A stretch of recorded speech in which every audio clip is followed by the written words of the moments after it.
Good afternoon, everyone. Bienvenidos a Música del Corazón. Welcome to UNM. Welcome to Choral Hall. My name is Alonso-Minutti. I am an associate professor of music and associate chair of the Department of Music here at the University of New Mexico. And I have also served as a member of the John Rock Trust Board for the past 7 years.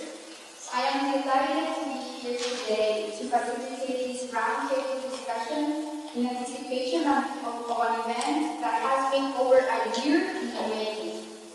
For this 11th edition of Música del Corazón, our distinguished Professor Emeritus Dr. Enrique Lamadrid, founder and principal curator of this annual celebration of New Mexican Hispanic music and dance expressions, has partnered with Dr. Javier Marín-López, a renowned music historian, professor at the Universidad de Jaén in Spain, and director of one of Europe's most prestigious early music festivals, the Festival de Música Antigua de Úbeda y Baeza.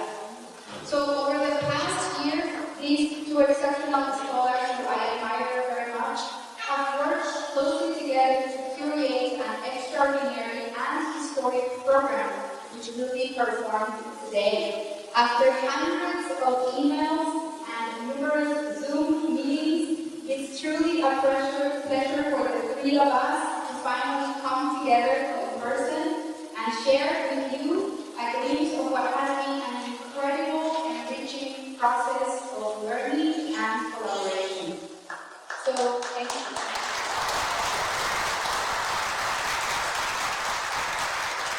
Our brief table will be structured in two parts. First, Dr. Marín and Dr. Lamadrid will each give a brief presentation on their creative portion of the program, and that will be followed by a brief discussion in which all three of us will participate, and we hope that you will join in the conversation. So, just to remind you, you obtained a program with a QR code. You're welcome to use the QR code with your phone to get the full 44-page program for the concert. And also, if you don't mind, we would like to remind you to put your phones in silence for the remainder of the session. We are so glad that you're here with us today. So,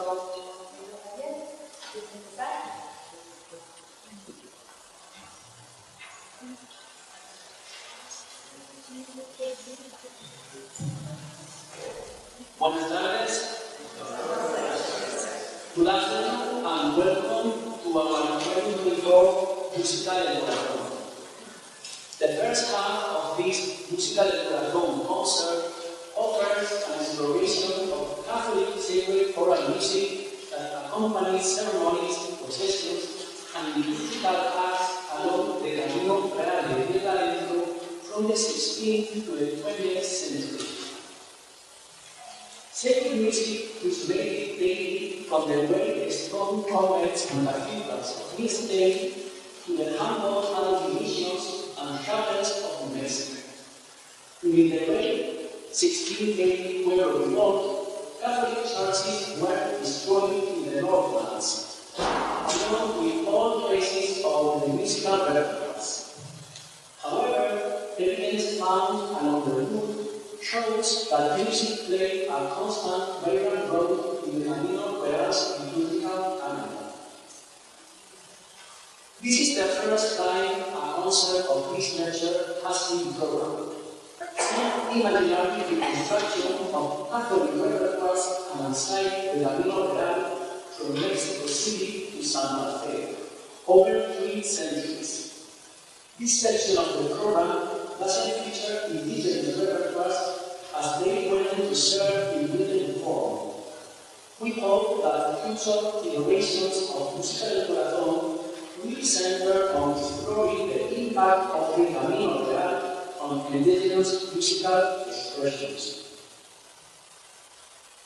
The repertoire we have chosen is necessarily selective but representative. It showcases a range of tendencies like Latin, Spanish, and Nahuatl, and a variety of musical genres and villancicos, hymns, models, and prayers, all with and without instrumental accompaniment, and performed in both plain chant and polyphony with varying degrees of complexity in technical terms. It also reflects a range of institutional contexts and festive occasions from relevant to extraordinary. In what follows, I will highlight a few pieces from the program to offer some context about the research behind them. For more detailed information, I encourage you to consult the program available online. Music played an essential role in the ceremonial ethics of dignitaries along the Camino Real, amplifying the intense grandeur and affirming the authority of newly appointed officials. Gaspar Fernández, chapelmaster at the Cathedral of Pueblo Revolt in central Mexico, composed this motet to commemorate the entrance of the Viceroy Diego Fernández de Córdoba into Puebla in 1612. Through its polyphonic structure and processional rhythm, electric piano Dominus reflects the solemnity of the occasion and gives earthly governance with divine coordination, a concept central to Spanish colonial ideology.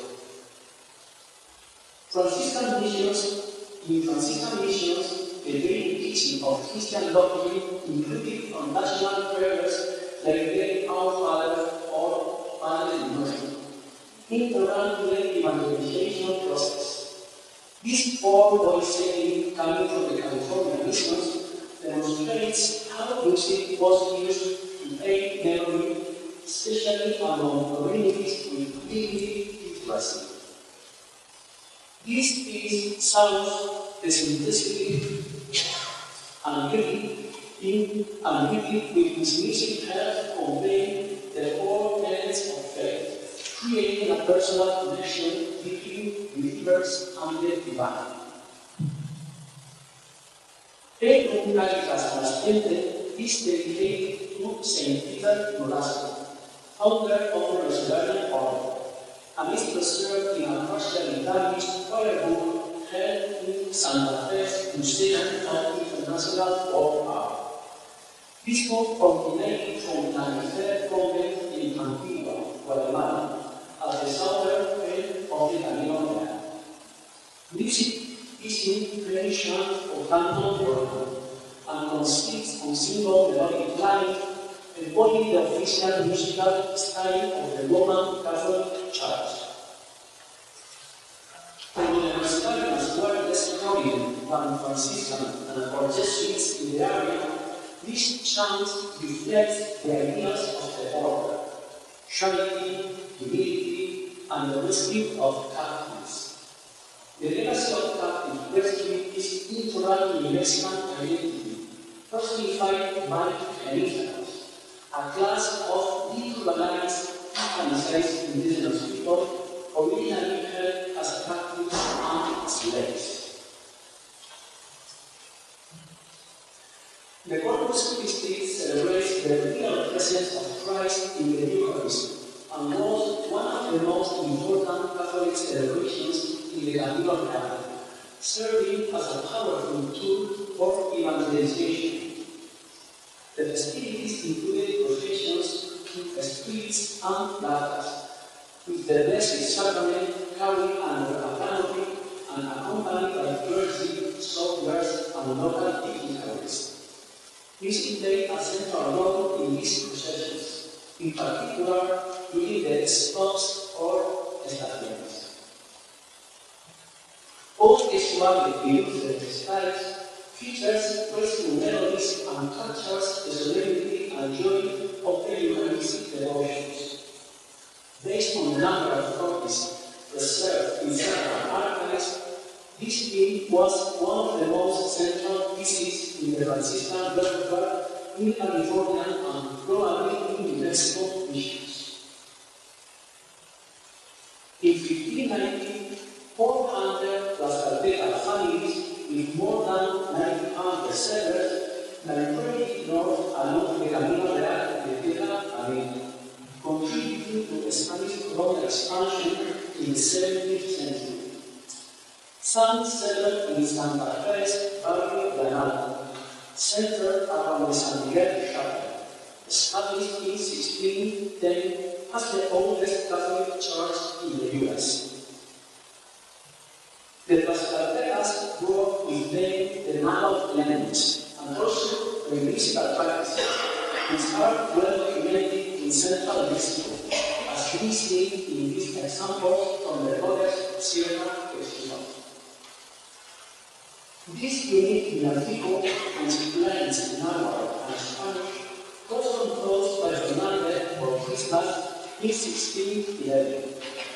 A group of Indians extols the Virgin Mary to rejoice and to participate in their indigenous dances of protest and folk races or Madalena, with also criticizing the Spanish wealth and lack of charity.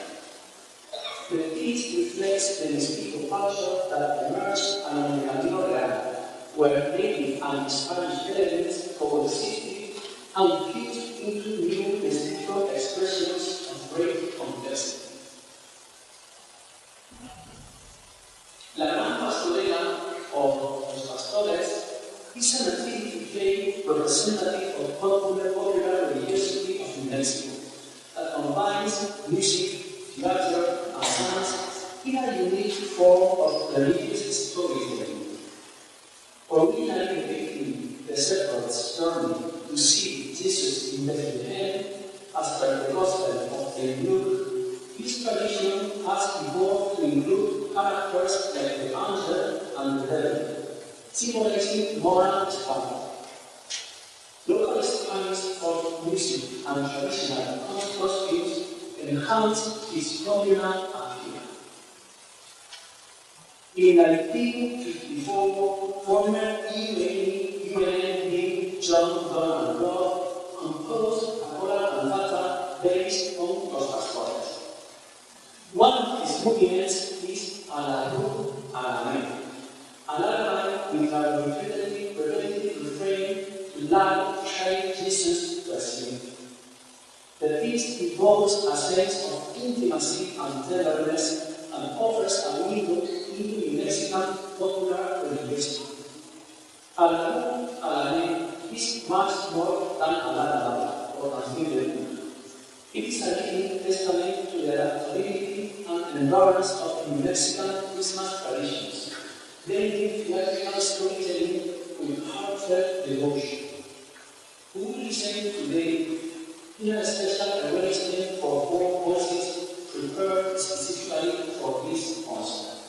The Camino Real transformed the soundscapes of indigenous, Hispanic, and mestizo communities, and Catholic sacred music was just one of the many sonic expressions that circulated along these routes. This iteration of Música del Corazón embodies a critical exploration of how local communities navigated the colonial sounds imposed along the trail. The concert encourages reflection on the legacies of colonialism, understanding music not only as a tool of power and imperialism, but also as a medium through which local communities asserted their agency. Thank you.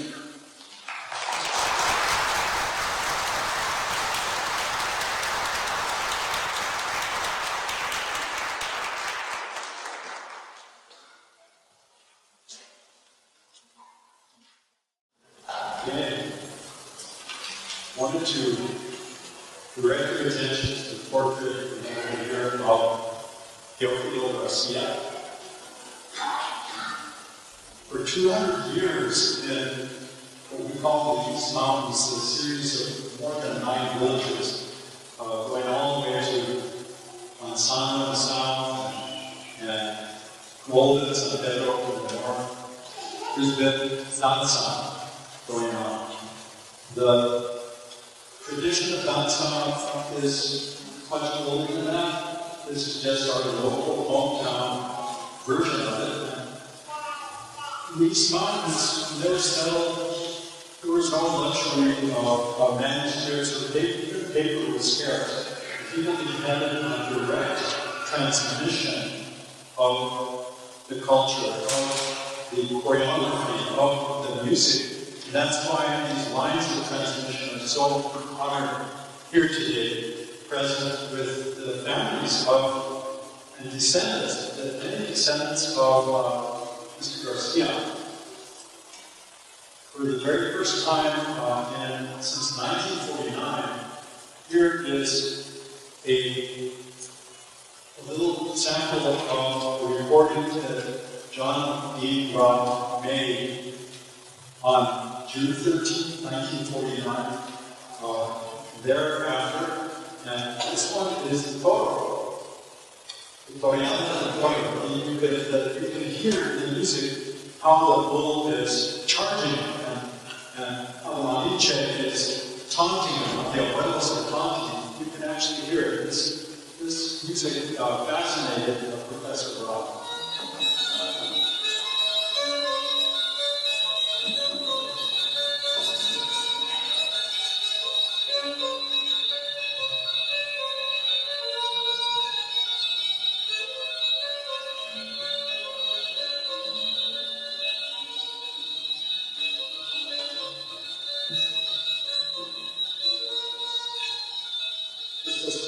Just a small clip for you. It's the first time a group like this has this large disturbance. So this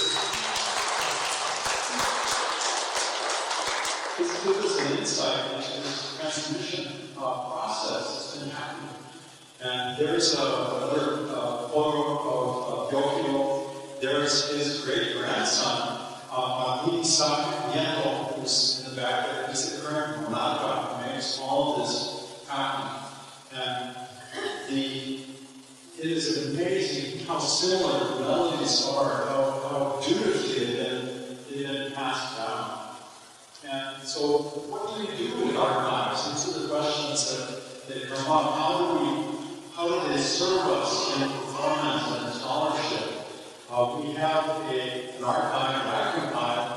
We call it the Rock Legacy Archive, still to be released, of all of the musicians, all of the performers who kept on playing what they've been playing, and all the recordings made after 1972.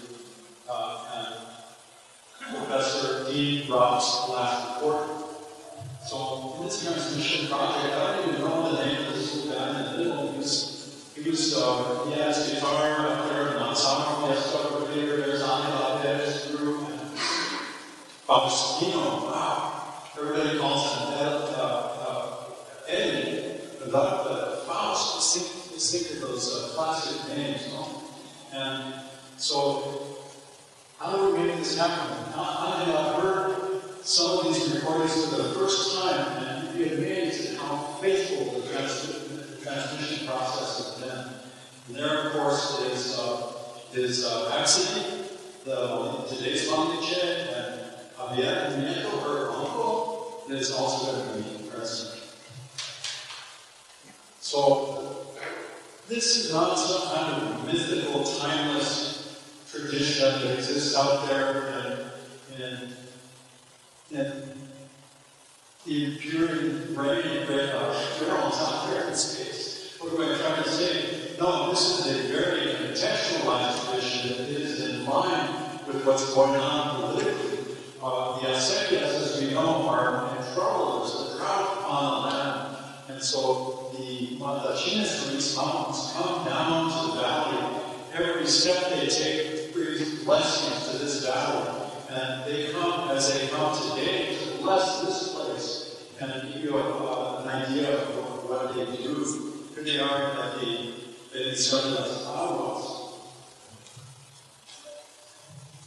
The dynamics of devotion, remembrance, resistance, and accommodation are deeply embedded in the ritual of the Matachines dance. Its cast of characters recapitulates colonial histories as they dance across spiritual, ethnic, national, cultural, and even gender boundaries.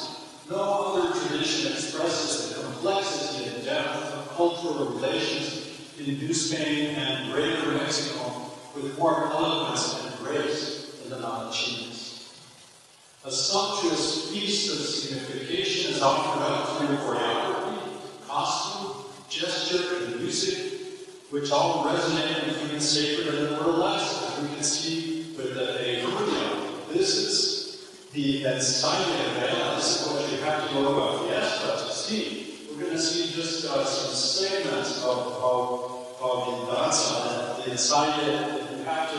This is not performed outside the village context. So there are no letras, there are no lyrics to any of this. It's a text wrought with interacting symbols. It always suggests more than what it can mean. Historical documentation is tantalizingly scarce. Etymologies abound. Arabic, Italian, Spanish, even non-Latin sources are cited by the scholars. Origins are ultimately untraceable. Eurocentric explanations of the dance drama stress the apparently Moorish elements of fringe-faced masks and opulent costumes and the theme of Christian conversion. Americanists assert that the Matachines is an Aztec dance that portrays the spiritual conquest of Mexico. Whether the bearers and teachers of this tradition in the far northern reaches of the Rio Grande were Franciscan missionaries or Mexican Indians is only conjecture and informed speculation. That's what some people refer to as the conversión en Moctezuma. It's a very special moment. There are great blessings that happen during this moment where the Malinche takes up the waje of the Marian. The legends are many. One of many Pueblo stories tells that long ago King Moctezuma himself flew north on the wings of an eagle with bad news and good advice. He warned that bearded foreigners were on their way north, but if the people mastered this dance, the strangers would learn to respect them, would join in the dance and come to be just like them.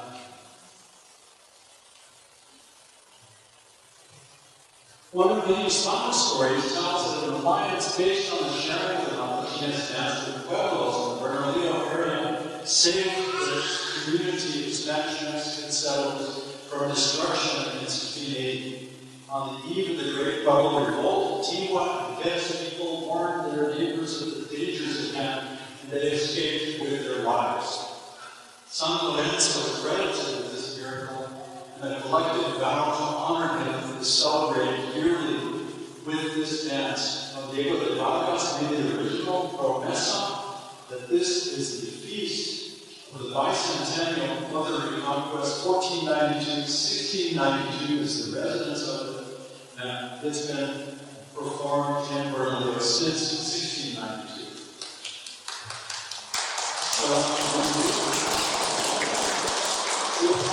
Transformación de Marín-López. It's clear that something is happening. That's very mystical. It's a mystery. For centuries, native Hispano Mestizo peoples have danced this dance from Taos to Sonora, from Zacatecas to Laredo and San Antonio. They step in unison to the insistent, bittersweet music of drums and rattles, guitars and violins, the fluttering of ribbons that hang from their crowns and shoulders of the colors of the rainbow. In proud formation, they do battle against chaos and reenact the terms of their own capitulation. Christian souls or Aztec spirits, they dance in graceful reconciliation, now in lines, now in crosses. In their midst, the great king receives the counsel of the little girl. She is Malinche. After the Mexican Revolution, her name became synonymous with betrayal, and she is no traitor among the people, for she is an angel. Her purity and ceremonial conversion of Monaca, the king to Christianity, identify her with the Virgin herself. She takes up the rattle and animates the rest of the dancers. When they kneel with bowed heads, seemingly dead or in another dimension, she brings them back to life. And here's someone in the audience. This was a long time ago. Is Dominic out there? Okay, there he is. This is a video. Yeah, what year was that from? Oh my God. So there's the mystical moment. There's you can see the alma, the manca, you can see Dharma, Christus, the Cumbia. At the edges of this fray are grotesque, bad, and mostly masked elders, guards, the dancers, pop their whips, make fun of the people, and ridicule the new world order. They're in the tradition of sacred clowns, which is from Memphis, the Roshades, that they come by many names. They get really crazy. People love them, but they have to walk a fine line. Boy, they get out of the line. The senoras out there let them know, and they hit them. They'll hit them with the purses they're going by, and they have free license. They mock people. They throw candy out to the kids. People love what they do. There's two regional styles, Matachines, that come together. Traditionally, the incredibly dynamic Mexican community here in Albuquerque. The southern style that can also be called Chichimeca or Apache. You see the bright red aprons with the carrizos, they call them, the wreaths. In many communities, they wear plain style war bonnets and have dancing captains that are also called manches. They have bow and arrow style clappers at the end. These Matachines corner and shoot the guerreros, the old men of the dance, and sometimes pretend to drink their blood when they die. This is what it looks like. It looks like a mark. This is called Danza de la Pluma. No, Danza de la Palma. The Danza de la Pluma is a related danza in between. But here, dancers wear rubiles. They're Aztec crowns. They're not bishops' meters. They're Aztec crowns. They have the same construction as the previous kind of design. There's one right over there. You'll see a bunch of them. With the almas, these three-pronged lightning swords, they evoke the Trinity and carve the wind in symmetrical arabesques. In Mexico, a new character appears in the totem bull, very imperial Spain. Only in ritual dance is evil confronted directly. This is a quote from Isaac Nieto on and here's the Tocotín. Here's you heard part of this in John Rout's recording. He's desperate now. He's desperate, and everybody is after him. Here's a miniature bullfight going on, Tocotín del Toro, and finally, this is a scene from Albuquerque. They castrated the torito. They castrate the torito. Anybody that's grown up on a ranch knows that you don't castrate dead animals. You castrate them when they're alive, so that it calms them down considerably, right? Makes them less dangerous. So these abuelos they castrated and cast the seeds of the joyful crowd. Have they vanquished evil, as the people say? Or has the savage bull of the European Empire met its consummation? Gracias a Dios, it's still a mystery. It's still a mystery. But these are symbols, there's no text. But just think of it. If you come around, this is not going to happen. This is symbolic. It's very symbols. So there's many different interpretations. Matachines means something distinct and specific to each community. In Hispanic communities, it has a strong sacred character. It's performed in devotion to Guadalupe and the saints. In Native communities, it's a little more secular. Strong burlesque components appear in both. The elders could engage in hilarious fights and sometimes even romance and mock marriage in the gospel. As the multiplicity of localized sub-themes play out, it becomes clear that besides the basic plot, innovation and change are the only constants in the Matachines tradition. So here's the lineup of the danzantes this afternoon. Looks like we're a little bit over in our time. We want you we could talk about this all afternoon, but is this the beautiful dance of self-creation or the beautiful dance of persistence and survival? So what's the symbolic post-colonial significance of castrating the girl after death? What does the presumably Trinitarian Palamas Order of America have 4 instead of 3 points in some communities? Most importantly, what are the hidden transfers to the many indigenous communities who can encounter and appropriate this dance with such a multiplicity of significance? If there's a unifying theme in the dance, it is reconciliation and transcendence. The truest consensus of the Matachines is that the eyes and the hearts following on each skipping between the lines of dancers on the plaza. She is hope, she is adoration, she is the future. Yes.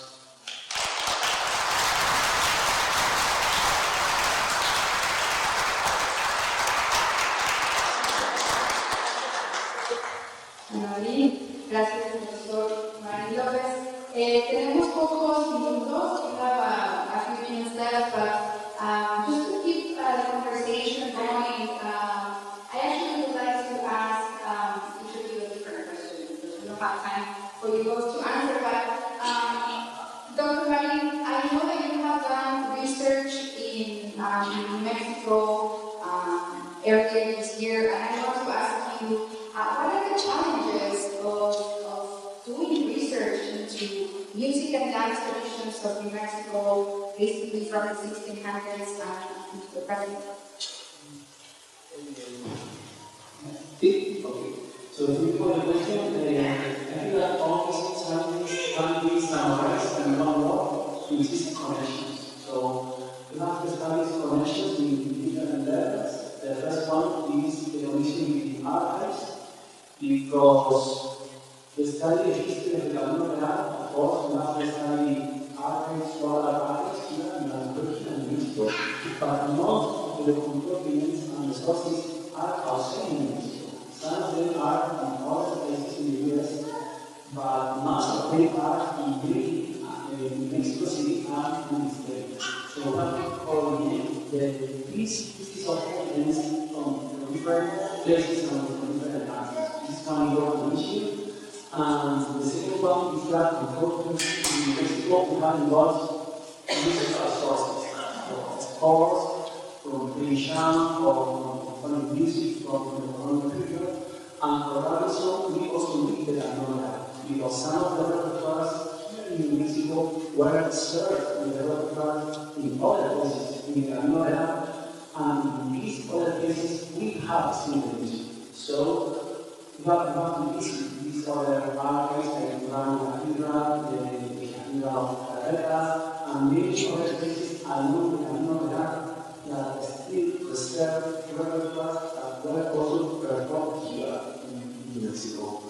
And the other point, which I think is very relevant in the interest in Mexico, is the connection with the oral histories. So we have to find historical evidence in archives, but not to think that most of the music performed not only in the Camino Real, but also in Mexico, was openly assumed. It wasn't written down, never, or also almost never.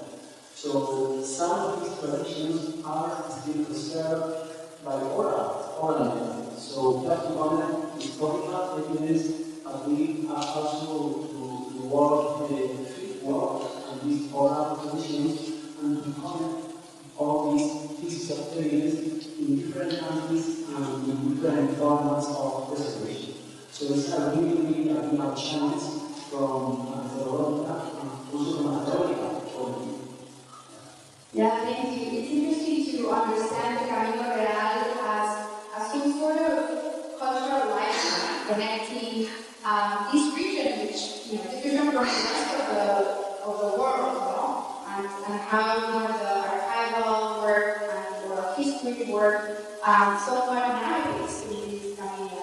So, Enrique, te quiero preguntar acerca de la fe and spirituality as some sort of common ground, as something that acted to unify the indigenous communities, the different communities that then were in contact with Spanish, religious communities. So how do you think that music acted as a unifying element, bridging the different cosmologies of these pueblos and also the Christian faith? How do you think that the music had a role to play?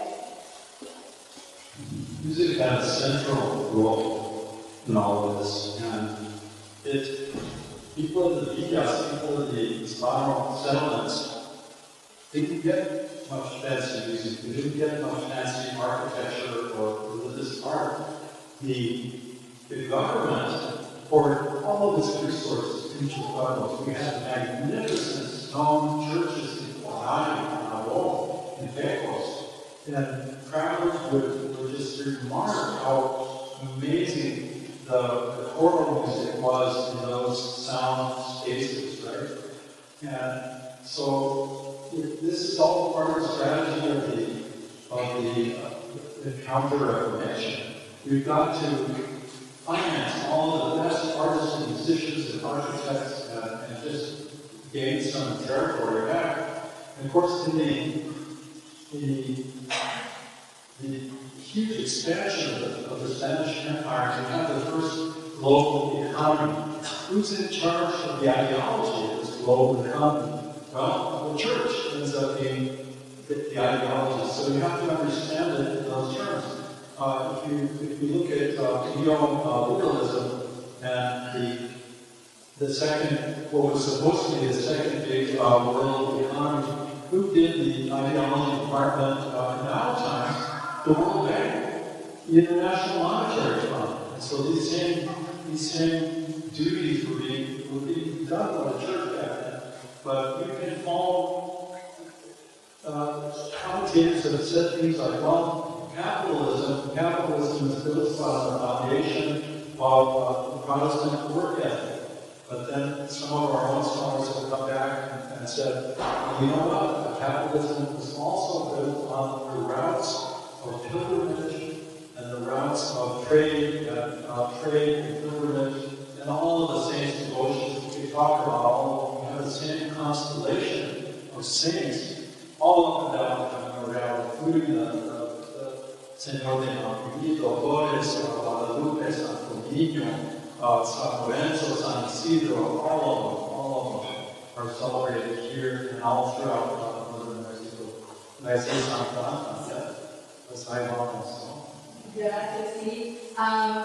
I don't think that we will have time for a question from you, but I would like for you guys to look into the QR code here, because Dr. Marín and Dr. Marín-López have done original research into what is going to be the content of the program. It's working con calma, con café, take your time, but even if it be great, if you have time to read some of the information that they have provided, it's really amazing. So I think that right now we're going to transition to the second part of the program, which is the concert.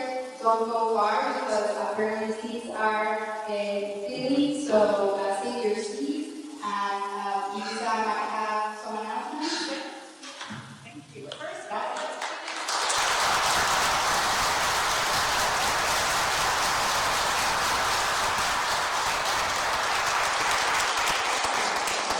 Good afternoon, everyone. My name is Lisa Navarra. I'm the Artistic Director for Música del Corazón. Thank you so much for being here. We are going to take a break. We're going to reset the stage. The concert will start at 3.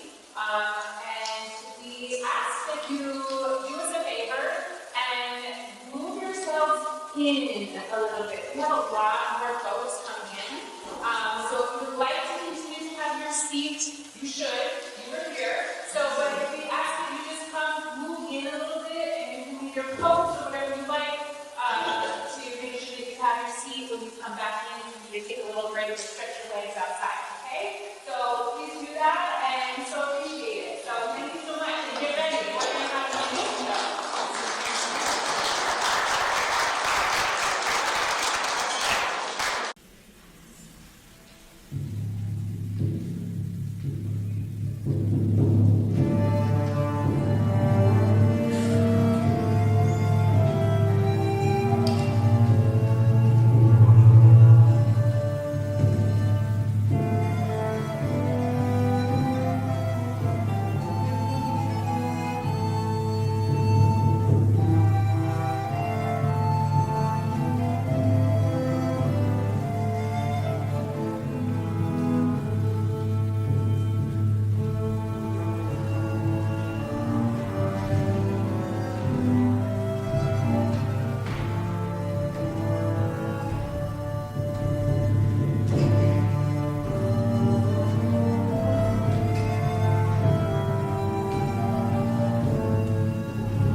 to see all of you here enjoying these great presentations. The UNM John Donald Musical Trust established the ROUNDTABLE Award in 2018. It is presented annually to musicians, individuals, or organizations from New Mexico that have made outstanding contributions in New Mexico in the areas of music of the Southwest, music education, and contemporary music. This year, it is my pleasure to help honor someone whose music has been described as full of space and spirit, intriguingly new and overwhelmingly beautiful, and an evocation placed in a more modern meaning. That inspiring person is composer and music educator Michael Hall.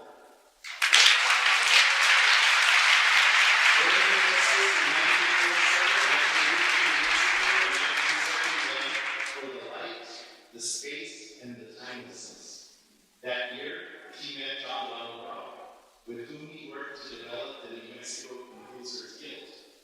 Michael completed a master's degree in composition at UNM, opened a music school, raised a family, and wrote music.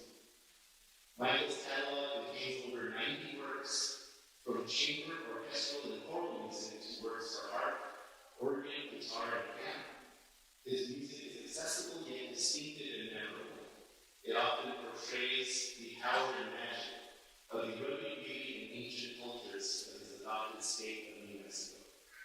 I could speak at length about Michael's wonderful legacy, and here are but a few highlights. In 1980, he won Composer of the Year from the Music Teachers National Association. In 1985, the Highlight Youth and the Epiphany, commissioned by the New Mexico Symphony Orchestra, was performed at the Kennedy Center. His work, Prayer of Mesas, was commissioned by UNM and the city of Albuquerque to celebrate the university's centennial. As a conductor, public speaker, clinician, composer, and performer, he actively promotes private and public arts education throughout the country.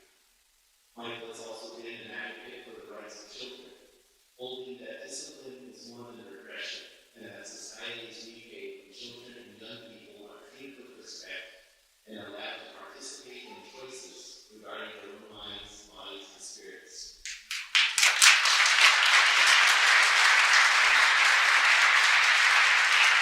You can learn more about Michael by scanning the QR code in your printed program or by visiting the Rock Trust website, rocktrust.org.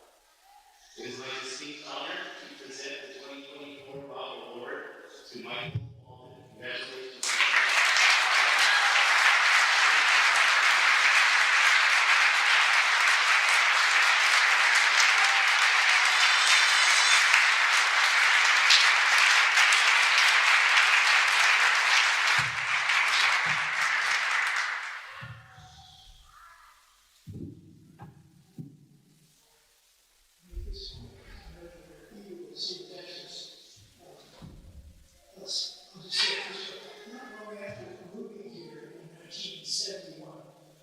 I saw something on K&E about a local composer group, so I called the number on the screen and went to one of the meetings. The leader was J.D. Robb. He was in his 70s, a big man with bushy eyebrows and a deep voice. I liked him right away, maybe because he said good things about my music. What he said showed that he had listened. I was mesmerized by his folk song collection. But one of the first rock originals that I heard was Scenes from the Mexican Mountain Village, a suite for piano that was later arranged for orchestra. When I heard Reach an Angel play here in China, I remembered the childhood tunes that I heard at Ghostwatch years before, a place that had opened space colors within me. This piece helped me realize that programmatic content might be a valuable plus, more than a trick to compensate for weak music. It could augment the listener's experience. If the painters in Mexico could move people with landscapes that were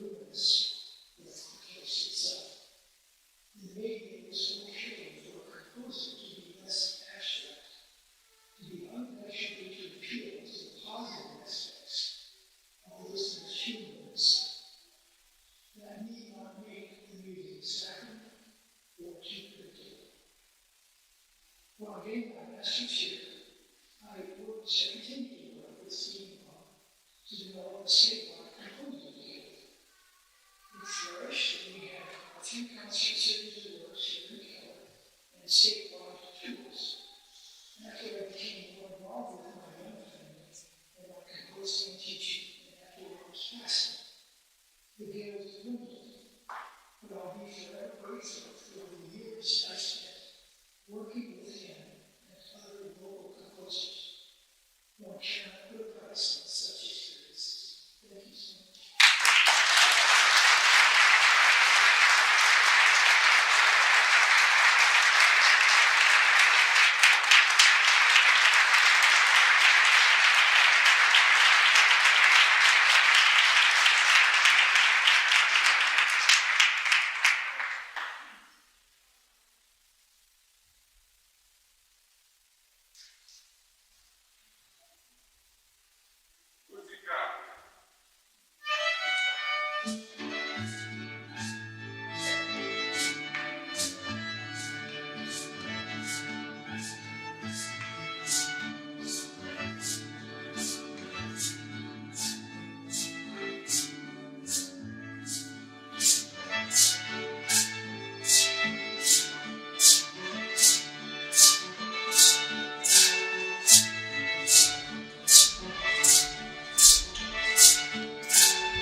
primero.